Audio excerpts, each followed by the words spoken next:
ഈ മനുഷ്യൻ നിശബ്ദനായി തന്റെ കൈകൾ പിന്നിലേക്ക് മാറ്റി ദൈവത്തോട് ചോദിച്ചു, പറയൂ, ഞാൻ എത്ര വിരലുകളാണ് കാണിച്ചിരിക്കുന്നത്? മറ്റൊന്നും ആലോചിക്കാതെ ദൈവം മറുപടി പറഞ്ഞു, 7. അപ്പോൾ ആ മനുഷ്യൻ 2 വിരലുകൾ മടക്കിയ ശേഷം തന്റെ കൈകൾ മുന്നിലേക്ക് നീട്ടി നോക്കി. അവന്റെ ഒരു കൈയിൽ 7 വിരലുകൾ ഉണ്ടായിരുന്നു. ഇത് കണ്ട് അവൻ സ്തംഭിച്ചുപോയി. അപ്പോൾ ദൈവം പറഞ്ഞു, ഇനി മുതൽ നിനക്ക് എന്റെ സ്ഥാനം ഏറ്റെടുക്കാം. എന്റെ എല്ലാ ശക്തികളും നിനക്കുണ്ടാകും. നിനക്കിഷ്ടമുള്ളത് എന്തും എങ്ങനെ വേണമെങ്കിലും ചെയ്യാം. ഇത് കേട്ടതും ഭയന്നുപോയ മനുഷ്യൻ അവിടെ നിന്ന് ഓടിപ്പോയി. കാർ സ്റ്റാർട്ട് ചെയ്യാൻ ചാവി തിരിച്ചപ്പോൾ എഞ്ചിൻ നിലച്ചുപോയി. ദേഷ്യത്തോടെ അവൻ വിളിച്ചു പറഞ്ഞു, സ്റ്റാർട്ടാകൂ മനുഷ്യ.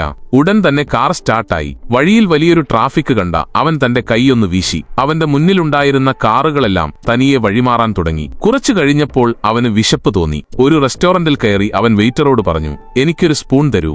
അടുത്ത നിമിഷം അവന്റെ തൊണ്ടയിൽ നിന്ന് ഒരു സ്പൂൺ പുറത്തു വന്നു. തനിക്ക് ദൈവിക ശക്തി ലഭിച്ചുവെന്ന് ഇപ്പോൾ അവന് പൂർണ്ണ ബോധ്യമായി. റെസ്റ്റോറന്റിൽ നിന്ന് പുറത്തിറങ്ങിയപ്പോൾ അവനെ എപ്പോഴും ശല്യം ചെയ്യാറുള്ള ഗുണ്ടകൾ അവന്റെ മുന്നിലെത്തി. ഇത്തവണ ആത്മവിശ്വാസത്തോടെ നെഞ്ചുവിരിച്ച് അവൻ പറഞ്ഞു, മാപ്പ് ചോദിക്കൂ, അല്ലെങ്കിൽ നീ അനുഭവിക്കും. ഗുണ്ടകൾ അവനെ പരിഹസിച്ചു ചിരിച്ചു. അവരിലെ ഒരു മൊട്ടത്തലയൻ പറഞ്ഞു, ഞങ്ങൾ മാപ്പ് പറയണമെന്നോ? നിനക്ക് ഭ്രാന്തായോ? നിനക്കെന്റെ പിന്നിലൂടെ ഒരു കുരങ്ങനെ പുറത്തെടുക്കാൻ കഴിയുമെങ്കിൽ മാത്രം ഞാൻ മാപ്പ് പറയാം. ആ മനുഷ്യൻ ശാന്തനായി പറഞ്ഞു, ശരി, നിന്റെ ഇഷ്ടം പോലെ നടക്കട്ടെ.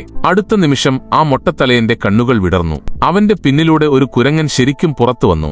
ഇത് കണ്ട് പേടിച്ചുപോയ ഗുണ്ടകൾ വിരൽ കടിച്ചുകൊണ്ട് അവിടെ നിന്നും രക്ഷപ്പെട്ടു. സബ്സ്ക്രൈബ് ചെയ്താൽ നാളെ കാണാം.